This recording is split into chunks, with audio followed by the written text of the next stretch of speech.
আর আজকে মঙ্গলবার অন্নদা একাদশী।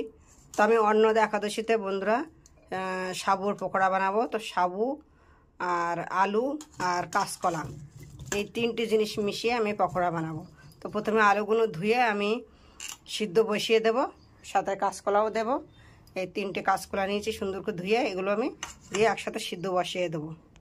তো বন্ধুরা দেখো, আমি বাদামের ভেতরে জিরে, গোলমরিচ, একটু কাঁচা লঙ্কা, একটু আদা দিয়ে দিয়েছি। এগুলো আমি পিষে নেব। তো দেখো, এখানে নারকেল কুড়ে নিয়েছি, আদা কুচিয়ে নিয়েছি, কাঁচা লঙ্কা কুচিয়ে নিয়েছি। তো এবার আমি এই কাঁচকলায় আর আলুর সিদ্ধটাতে দিয়ে দেবো সব।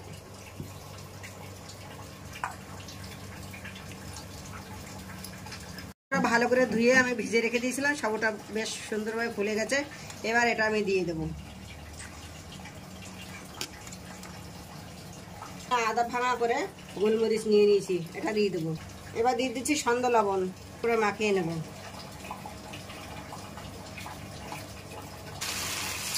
এবার আমি এগুলো তেলে ভেজে নেবো। সূর্যমুখী তেল দিয়েছে কড়াইতে, সেটাতে এবার ভেজে নিচ্ছি। পকোড়াটা বানিয়েছি যে তেলটা বেঁচে গেছে, ওই তেলের মধ্যে আমি একটা তেজপাতা দিয়ে দিয়েছি। আর এবার দিয়ে দেবো আলুগুলো।